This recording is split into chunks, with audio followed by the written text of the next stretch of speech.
అగస్త్య మహాముని మహా ఋషి. అటువంటి అగస్త్య మహాముని అవతారం అనేక సందర్భాల్లో అనేక యుగాల్లో జరుగుతూ ఉంటుంది. నండూరి శ్రీనివాస్ గారు టోపీ అమ్మని అవధూతగా గుర్తించి అరుణాచలంలో వారు చాలా ప్రచారం చేశారు. భక్తులందరూ కూడా వెళ్ళి ఆమెను దర్శించుకున్నారు. అదేవిధంగా కలియుగంలో సప్త చిరంజీవుల గురించి చూసాం మనం. అలాగే ఆంజనేయ స్వామి వారి కదలీవనంలో హిమాలయ పర్వతాల్లో ఉంటారని చూసాం. అలాగే దత్తావతారాలను చూసాం మనం. కాశీనాయన గారు, నాంపల్లి బాబా గారు, తాజుద్దీన్ బాబా గారు అవతారాలు చూసాం. అలాగే ఇప్పుడు కూడా ప్రజెంట్ మనకి ఎన్నో జిల్లాలలో మనం ఈ యొక్క దత్తావతారమూర్తులను మనం చూస్తున్నాం. అలాగే అగస్త్య మహాముని సాక్షాత్తు మహావతార్ బాబాజీ గారికి ఆయన క్రియాయోగాన్ని బోధించారని విన్నాం. మళ్ళీ ఆ అగస్త్య మహాముని కలియుగంలో ఈ 2025 సంవత్సరంలో రావులపాలెం గ్రామంలో దిలీప్ శర్మ గారిగా అవతరించారు. వారు చిన్న వయసు నుంచే మరి మీడియా రంగంలో ఉంటూ ప్రజలందరినీ కూడా ధార్మికంగా ముందుకు తీసుకెళ్తూ తనదైన శైలిలో వారు తీసుకెళ్తున్నారు.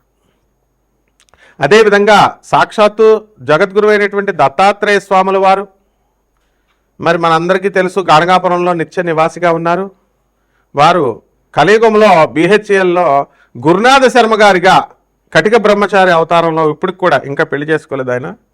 ఆ అవతారమూర్తి దత్తావతారమూర్తిగా వెలిశారు. ఇలా ఎంతోమంది మహానుభావులు ఉంటారు. అటువంటి గురుమూర్తుల పాదాలకు నమస్కారం చేస్తూ మనం ఇప్పుడు శుక్రమూఢము నడుస్తుంది. ఈ శుక్రుడు మంచిగా ఉంటే ఏమిటి, అస్తంగత్వం పొందితే ఏమిటి, మూఢాల్లో శుక్రుడి యొక్క ప్రవర్తన ఎలా ఉంటుంది, వాళ్ళు ఇచ్చేటటువంటి రిజల్ట్ ఎలా ఉంటుందో మనం తెలుసుకుందాం. మనకి 11 డిసెంబర్ 2025 సంవత్సరం నుంచి ఇంకా నవంబర్ అని కొంతమంది చెప్తున్నారు. మొత్తం మీద రవి 14వ తేదీ తర్వాత ప్రతి నెల మారతాడని మనకు తెలుసు. 2025 సంవత్సరం ఇప్పుడు ప్రస్తుతం 14 తర్వాత మకర సంక్రాంతికి 14 జనవరికి మనకి 2026 సంవత్సరంలో మకర రాశి ప్రవేశం చేస్తాడు. అలాగే 14 డిసెంబర్కి ధనుసు రాశి ప్రవేశం చేస్తాడు. అంటే ప్రస్తుతం మనకి రవి ఎక్కడున్నాడండి, మనకి వృశ్చిక రాశిలో ఉన్నాడు. కుజ బుధ శుక్రులు ముగ్గురు కూడా మనకి వృశ్చిక రాశిలో ఉన్నారు. దానివల్ల మనకి ఏం జరిగిందండి అంటే మనకి అస్తంగత్వ దోషం పట్టింది శుక్రుడికి. అస్తంగత్వ దోషం శుక్ర మూఢమి అంటాం. రవి శుక్రుడితో కలిస్తే మూఢమి, శుక్రమూఢమి. శుక్రుడు మూఢవలోకి వెళ్తే మనకు ఇవ్వాల్సినటువంటి భౌతిక సుఖాలన్నీ కూడా మనం కోల్పోతాం. ముఖ్యంగా స్త్రీలందరూ కూడా మూడీగా తయారవడం, భర్తలతో మాట్లాడకపోవడం, భర్తల్ని వేధించడం, అత్తగారులు, తల్లి, స్త్రీలంటే అందరూ ఇంకా ఎవరో ఒకళ్ళ పరంగా మొత్తం 12 రాశుల వారిని కూడా ఇబ్బంది పెట్టడం అనేటటువంటిది జరుగుతుంది. అందువల్లనే మనం ఏం చేస్తామంటే వివాహాలు, శుభముహూర్తాలు ఇవన్నీ కూడా మనం మానేస్తాం. పిల్లల సంతానాన్ని కూడా మనం గర్భాధాన ముహూర్తాలు, శోభనాలు ఇవి చెయ్యం. కనీసం ఎంత స్ట్రిక్ట్ అంటే మరి కనీసం పెళ్లి చూపులకు కూడా వెళ్ళాం. ఆ విధంగా గోదావరి జిల్లాల్లో మాకు చాలా పట్టింపు ఉంటుందన్నమాట. మూఢాల్లో అసలు మాట్లాడకూడదు. మరి అటువంటి శుక్రుడు మనకు కనుక మంచిగా ఉంటే సంపదలను ఇస్తాడు, పెళ్లి కానిటువంటి వాళ్ళకి పెళ్ళిళ్ళు చేస్తాడు, సంతానాన్ని ఇస్తాడు. మరి అలాగే చక్కగా ఆయన వాహన యోగాలను ఇస్తాడు, ఏసీ రూములను ఇస్తాడు, ఇల్లులను ఇస్తాడు, అన్నీ ఇస్తాడు. శుక్రుడే బలం తగ్గిపోతే ఇంక మనకేం ఉంటుందండి ఇప్పుడు. కాబట్టి మళ్ళీ ఆ శుక్రమూఢం ఎప్పుడు దాకా పోతుంది, ఫిబ్రవరి 1వ తేదీ 2026 సంవత్సరం వరకు కూడా శుక్రమూఢం ఉంది మనకి. కాబట్టి ఆల్ శుభముహూర్తాలు బంద్. లాస్ట్గా అన్నప్రాసన కూడా చేయరు, గుండులు గీయించుకోరు, గడ్డాలు కూడా గీయించుకోరు. ఏదైనా దేవాలయాలకు వెళ్తే తలనీలాలు కూడా ఎవరు అంత స్ట్రిక్ట్గా ఫాలో అవుతారు గోదావరి జిల్లాలో. మా గురువుగారు అయినటువంటి రావులపాలెంలో ఉన్నటువంటి దిలీప్ శర్మ గారు, మరి వారు కటిక నిష్ఠా పరులు. అలాగే వైవిఎస్ గిరిరావు గారు గుంటూరు జిల్లా, ఆయన కూడా రోజుకు 2 పూట్ల ఉపాసన చేస్తాడు. ఎవరున్నా సరే, సీఎంలు ఉన్నా, మినిస్టర్లు ఉన్నా, లేకపోతే ఎమ్మెల్యేలు ఉన్నా, సాయంత్రం అయ్యేసరికి 6 అయ్యేసరికి సంధ్యావందనం, పొద్దున సంధ్యావందనం చేస్తారు. సీనియర్ అసిస్టెంట్గా గవర్నమెంట్లో గుంటూరులో సెక్రటేరియట్లో ఉద్యోగం చేస్తున్నారు. ఇలాంటి నిష్ఠాపరులు ఉండడం వల్లే ఇంకా కలియుగంలో మనకి కాస్త ధర్మం నిలబడుతుంది అని మనం చెప్పాలి. ఆ విధంగా శుక్రుడు మనకి ఈ సంపదలను ఇచ్చేటప్పుడు 12 రాశుల వారికి విచిత్రంగా ఒక్కొక్కరికి ఒక్కొక్క ఫలితాన్ని ఇస్తాడు. తర్వాత 2026 సంవత్సరంలో ఫిబ్రవరి 1వ తేదీ దాటిన తర్వాత మరి శుభముహూర్తాలు ఇస్తారు. దీని అంతటికీ కూడా కారణం ఏమిటి? మరి ఇప్పుడు కూడా ఈ శుక్రమూఢములో మనం సమంత గారు, అందాల నటి, తెలుగు యువకుల హృదయాల్లో మరి కలల రాణి అటువంటి సమంత, హీరోయిన్ సమంత ఈ శుక్రమూఢంలోనే పెళ్లి చేసుకుంది డిసెంబర్ 1వ తేదీన. మరి ఆమెకు తెలీదా? ఆమె దగ్గర పండితులు లేరా? అలాగే బాలకృష్ణ గారు అఖండ సినిమాని రిలీజ్ చేసుకున్నారు. ఎప్పుడు మనం అది అనివార్య కారణాల వల్ల ఆగిపోయింది. ఎందువల్లంటే సాక్షాత్తు పరమేశ్వరుడు, బాలకృష్ణ గారు పరమేశ్వరుడు అవతారం, అఘోరిగా యాక్టింగ్ చేయడం కోసమే శివుడు అవతారం వేసుకుని వచ్చినంత ఇదిగా ఆయన యాక్టింగ్ చేశారు. అలాగే శ్రీనివాసుడు, వెంకటేశ్వరుడు, తిరుమల వెంకటేశ్వరుడు బీబీ నాంచారమ్మను పెళ్లి చేసుకున్నాడని మనం విన్నాం. ఎందువలన? హిందువుల అమ్మాయిలు లేరా? కాబట్టి మనం అందరం కూడా దీపు స్టార్, మరి అలాగే మౌళి, అలాగే మనకి ఈ యొక్క ఆయన పేరేంటి, దత్తాత్రేయ, అలాగే పార్థు అర్జునుడి పేరు, వీళ్ళందరూ కూడా ఎంతో కష్టపడి పేదవారి కోసం మరి ఈ ఛానల్ ద్వారా ఫ్రీగా జ్యోతిష్యాలు, నాన్ కమర్షియల్ ఆస్పెక్ట్తో సలహాలు అందరి చేత కూడా వాళ్ళు చేపిస్తున్నారు.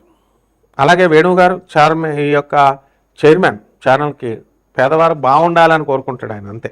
కాబట్టి కన్సల్టేషన్స్ ఏముండవు మాకు ఈ ఛానల్లో.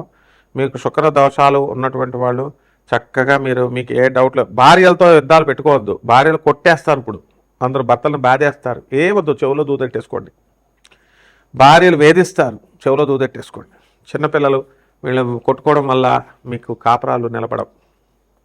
అందువల్ల కోర్టులకు వెళ్ళడం అనవసరంగా, కానిస్టేబుల్ ముందు చేతులు కట్టుకొని నిలబడడం. వాళ్ళు కూడా పాపం మంచిగా చెప్తారు, పోలీసులు కూడా వినరు. మీరు ఆనరబుల్ జడ్జెస్ చెప్తారు, వినరు. లాయర్లు చెప్తారు, చెప్పింది వినరు. కాపురాలు పాడు చేసుకోవద్దని. కాబట్టి ఒక స్త్రీ యొక్క విలువ అనేటటువంటిది మా గురుగారు అయినటువంటి గురునాథ్ శర్మ గారు ఎక్కువ చెప్తూ ఉంటారు, దిలీప్ సి శర్మ గారు చెప్తూ ఉంటారు. వీళ్ళు ఇంకా పెళ్లి కాకపోయినా అగస్త్య మహాముని అవతారాలు ఇద్దరు కూడా. ఇప్పుడు ఎక్కడో ఉంటాడు, ఇగో ఎవరు దూర్వాస మహామునేనా శివుడు అవతారం, తర్వాత శుక్రాచార్యుడు శివుడి స్వరూపం, పిప్పలాచార్యుడేనా శివుడు అవతారం. మనం అలాగే ఈ యొక్క కృష్ణుడి కొడుకైనటువంటి సాంబశివుడేనా మనకి శివుడు అవతారం. బాలయ్య బాబు గారు కూడా, హీరో బాలయ్య బాబు గారు కూడా శివుడు అవతారమే. ఎంత బాగా చేస్తాడండి అఘోరిలా, ఎవరైనా చేయగలరా?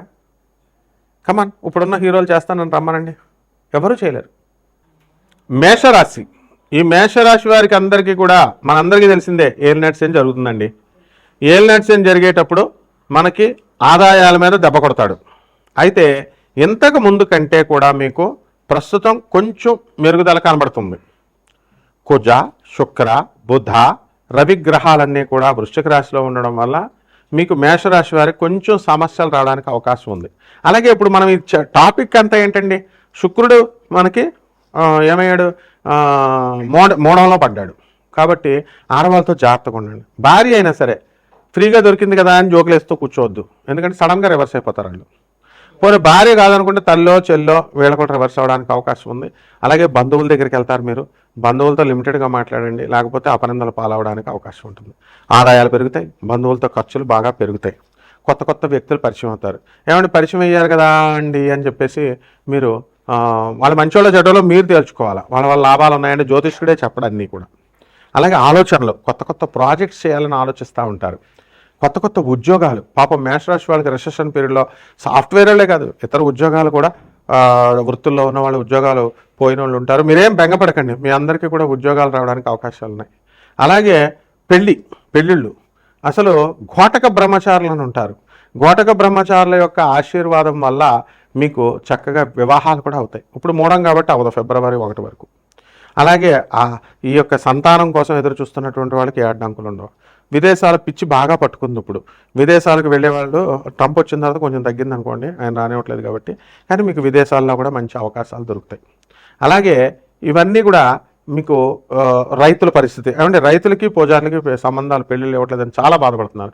పూజారుల శాపం తగిలేస్తుంది, బ్రాహ్మణ శాపం మంచిది కాదు. పూజారులకు పిల్లల్ని ఇవ్వండి. రైతులు కూడా మనకి తిండి పెట్టేవాళ్ళు, వాళ్ళకు కూడా పిల్లల్ని ఇవ్వండి. కేవలం సాఫ్ట్వేర్ అని పట్టుకోవద్దు. ఇది మారాలండి. ఎందుకు పెంచలేరు? ఎవరు అన్ని వృత్తుల వాళ్ళు భార్యలను పెంచుకుంటారు.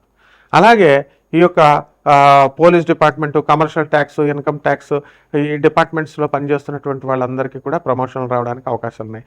కాబట్టి మీరు అందరూ కూడా కేవలం పూజలు చేసుకుంటూ కాదండి, చాలా తప్పుగా హిందూ మతాన్ని మార్చేశారండి. పూజలు చేయండి, కుంకాలు పసుపులు వేసేయడం వచ్చేద్దండి. మీ కర్మలు ఎలా పోతాయి? పేదవాళ్ళకి చేయకుండా ఎలా పోతాయి చెప్పండి? సాధువులు చేయాలి కదా, వికలాంగులు చేయాలి కదా, అనాథ పిల్లలకి సహాయాలు చేయాలి. ఇక పరిహారాలు ఏం చేయాలంటే ఏలినాటి శని, శనీశ్వరుని కూడా బ్యాడ్ చేస్తారండి బాబు జనం. శనీశ్వరుడు మీరు చేసిన కర్మలకి శనీశ్వరుని అంటే ఎట్లా అండి? శనీశ్వరుని ముట్టుకోకూడదా? శనీశ్వరుని అభిషేకం చేస్తాను ముట్టుకోకూడదా? శనీశ్వరుడు దోషాలు పోతాయని ఆ చచ్చిపోయినోడి దగ్గరికి వెళ్తారు చూసారా, అంటుకోకుండా అంటుకున్నామని చెప్పి స్నానాలు చేసేస్తారు ఇంటికి వచ్చి. అలా బుద్ధి ఉందా అండి అసలు చెప్పేవాళ్ళకి? శనీశ్వరుడికి చేసేసి అక్కడ బట్టలు వదిలేసేయాలా, స్నానాలు చేసేసి వెనక్కి తిరిగి చూడకుండా ఏంటండి అన్నీ పిచ్చి? ఆలోచించండి. శనీశ్వరుడు జగద్గురువు అండి బాబు. కాబట్టి పరిహారాలు ఏంటంటే శని జపం చేసుకోండి, శని స్తోత్రాలు చదవండి, శనికి కిలోంపావు నల్ల నువ్వుల్ని, నల్లని వస్త్రాలని పేద బ్రాహ్మణులకి దానం చేయండి. చక్కగా పోనేయండి, ఒక 500 ఇచ్చేసేయండి, 1000 రూపాయలు దానాలు చేసి బ్రాహ్మణ పురోహితుడు మిమ్మల్ని ఆశీర్వదిస్తాడు. తర్వాత రావి చెట్టు అండి, మా గురువుగారు గరిపాటి నరసింహారావు గారు ప్రతిసారి చెప్పారు. ఏంటండి ఇది? జువి చెట్టు, జమి చెట్టు, మేడి చెట్టు, రావి చెట్టు చేయండి, ప్రదక్షిణాలు చేయండి. ఓం శనేశ్వరాయ నమః అంటూ చేసుకోండి. చక్కగా మీకు బ్రహ్మాండంగా ఈ నెగిటివ్ దోషాలు ఉన్నాయనుకోండి, కోట్ల మంది కామన్ ప్లాట్ఫామ్ మీద చెప్తాం కదా, అందరికీ సేమ్ అవుతాయండి. ఎన్టీఆర్ రామారావు 6 అక్షరంతో స్టార్ట్ అయింది, తులారాశిలో పుట్టాడు, స్వాతి నక్షత్రంలో పుట్టాడు, అందరూ సీఎంలు అవుతారండి. వ్యక్తిగత దోషాలు ఉంటాయి, వ్యక్తిగత జాతకాలు ఉంటాయి, అవి తెలుసుకోండి. మేము కమర్షియల్ కాదు కదా, కమాన్ కాల్ చేయండి, చేస్తే మేము చెప్తాం. వ్యక్తిగత జాతకాలను బట్టి మీకు యోగాలు వస్తాయి. కాబట్టి ఈ విధంగా చేసుకోండి, ఇంకా బాగుంటుంది మీకు జాతకాలు. పాజిటివ్గా వెళ్ళండి. శుభమస్తు.